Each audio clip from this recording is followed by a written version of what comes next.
Commission of India पे constitutional provision article 324 to 329, ठीक।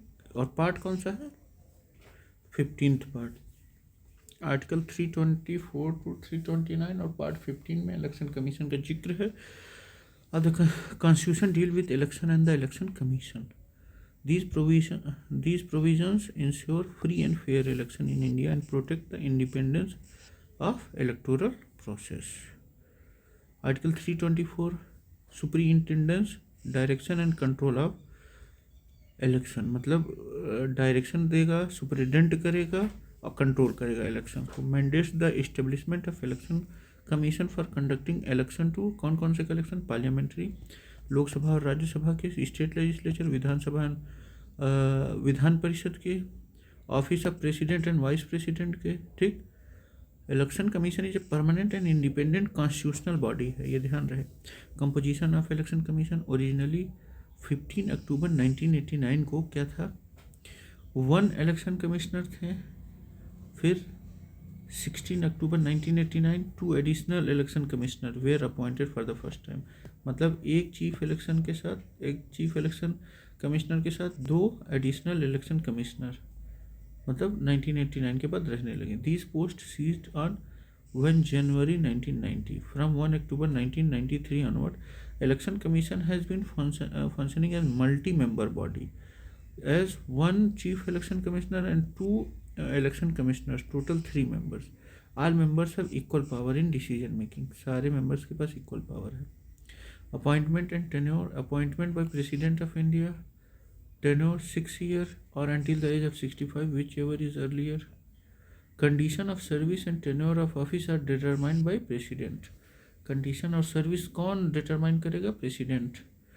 Removal mechanism एकदम सेम जैसे चीफ जस्टिस को हटाया जा सकता है।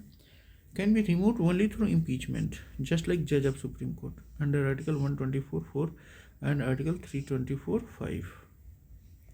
जैसे आर्टिकल 124 में दिया गया है कि कैसे हटाना है, और आर्टिकल 324(5) में भी दिया गया है कि इनको इसी तरीके से हटाना है। Requires parliamentary approval with special majority on grounds of proved misbehaviour और इनकैपेसिटी। दोनों हाउसेस से मतलब स्पेशल मेजोरिटी के साथ चाहिए। और उसी सेशन में राष्ट्रपति के पास भी प्रस्ताव जाना चाहिए कि हाँ भाई हटाइए। Other election commissioners and state election commissioner can be removed by president on the recommendation of CEC। मतलब जो और इलेक्शन कमिश्नर हैं या स्टेट इलेक्शन कमिश्नर्स हैं, उनको चीफ इलेक्शन कमिश्नर के एडवाइस से राष्ट्रपति जी क्या कर सकते हैं? हटा सकते हैं। पावर एंड रिस्पॉन्सिबिलिटीज़ क्या है? Conducts election to Lok Sabha, Rajya Sabha, state legislative assemblies, office of president and vice president, ठीक। Supervise, direct and control the entire process of elections, issues model code of conduct for political parties and candidates, advises the president and governors on disqualification of MPs and MLAs, recognize political parties and allocates election symbols। ये सारा मामला है। मतलब ये issue model code of conduct for political parties and candidates, और advice भी करते हैं प्रेसिडेंट और गवर्नर को on disqualification of MP and MLA। Governor और प्रेसिडेंट को एडवाइस भी करते हैं MP और MLA को हटाने को लेकर। Recognize political parties and allocate election symbols. Equality of power among members, CEC and 2 election commissioner enjoy equal powers, ये ध्यान रहे। Decisions are made by majority vote in case of difference. Article 326 क्या कहता है? 324 तो वो सब बता रहा था। 326 क्या कहता है? Universal adult suffrage states that election to the house of the people, Lok Sabha, and the state legislative assembly shall be based on adult suffrage. Right to vote is a statutory right, not a fundamental right. Right to vote is a statutory right है, fundamental right नहीं है। मतलब statutory या legal right भी कह सकते हैं। Article 326 Universal adult suffrage states that election to the House of the People, Lok Sabha and the State Legislative Assembly shall be based on adult suffrage.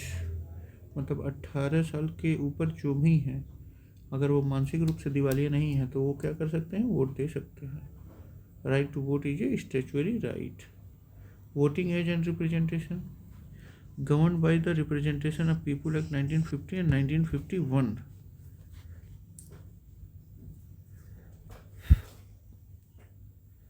1950 and 1951. Voting age and representation governed by Representation of People Act 1950 and 1951. Originally the voting age was 21 years, लेकिन 61st Constitutional Amendment Act 1988 में क्या हुआ, reduce हुआ. Voting age 18 years came into effect on 28 March 1989 में फिर effect में आया. 61st constitutional amendment के बाद क्या हुआ, वोटिंग एज कम हुई, reduce the voting age to 18 years came into effect on 28 March 1989. 61st constitutional amendment act 1988 के थ्रू. ठीक है. State election commission conducts election to local bodies, panchayat and municipalities created under article 243 के and 243 ZA.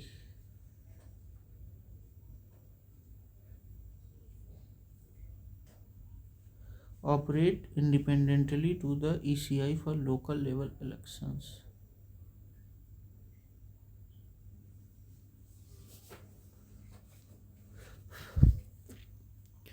मतलब जो state election commission है conduct election to local body, local body में election करवाता है, पंचायत और म्यूनसिपैलिटीज़ का.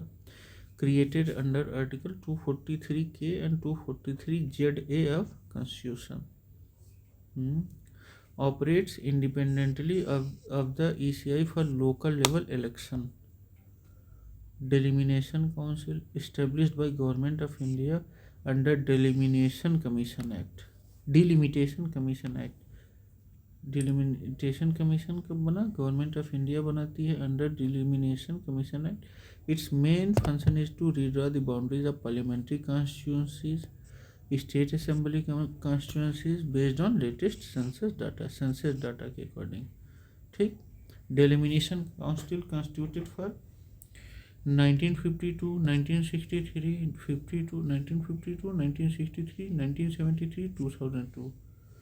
कब बना था, 52, 63, 73, 2002, फिर 2020 में 2002 वाला commission based on 2001 census and 2020 commission was based on 2011 census. However, the next delimitation is expected to 2026 freeze is lifted as per 84th Constitutional Amendment Act 2001.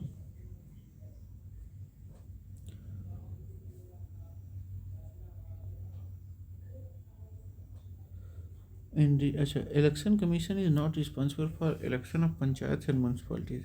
This is done by State Election Commission. Model Code of Conduct is not legally enforceable, but is followed due to election. ये legally enforceable नहीं है, लेकिन election commission followed due to election commission के authority से. Election commission is not answerable to any authority for its decision ensuring its independence. किसी को answerable नहीं है. देखिए relevant current affair angle. Debate on election reform simultaneously elections, one nation one election पे बात चल रही है. वोटर टर्नआउट और इलेक्टोरल पार्टिसिपेशन पे भी झगड़ा हुआ है.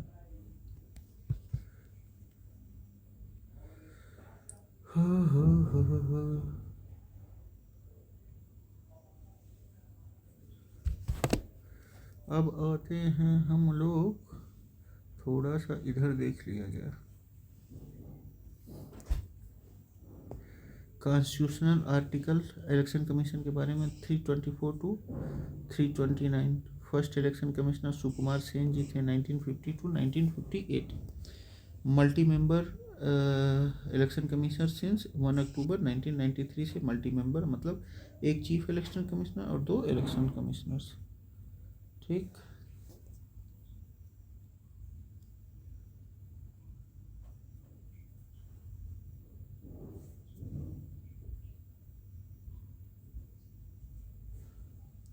वोटिंग एज 21 से 18 हुआ 61st अमेंडमेंट 1988 के बाद। Term of election commissioner member 6 years या 65 इयर्स ऑफ एज तक। करंट स्ट्रक्चर क्या है? एक चीफ इलेक्शन कमिश्नर और 2 इलेक्शन कमिश्नर्स। इक्वल पावर तीनों लोगों के पास रहता है और मेजोरिटी से डिसीजन लिया जाता है। Chief election commissioner removal like supreme court जज by impeachment. Voting right statutory right है under article 326 universal adult suffrage के अकॉर्डिंग, ठीक है। स्टैच्यूटरी राइट है वोटिंग राइट जो है। डिलिमिटेशन काउंसिल लेटेस्ट मार्च 2020 में। फर्स्ट जनरल इलेक्शन 1951-52 फरवरी से स्टार्ट हुआ था, अक्टूबर से स्टार्ट हुआ था, फरवरी तक चला था, ठीक है। ये हो गया। अब हम लोग आते हैं PYQs की तरफ। The Constitution of India provides for an election commission under Article 324. 324 of Constitution provides for establishment of Election Commission of India. It vests in the Election Commission the power of superintendence, direction and control of entire process of election to Parliament, State Legislature, President and Vice President. Article 321 deal with additional function of Public Service Commission. 321 क्या कहता है? Additional public civil service commission कौन UPSC बना सकता है? 322 deal with expenses of PSC public service commissions being charged upon consolidated fund of India. Article 323 provide report of public service commissions to be presented before President and Governor. Public service commissions. 324 it is primary article that empowers the election commission as a constitutional authority. Which article of Indian Constitution is related to establishment of election commission of India? Article 324 constitutional body है।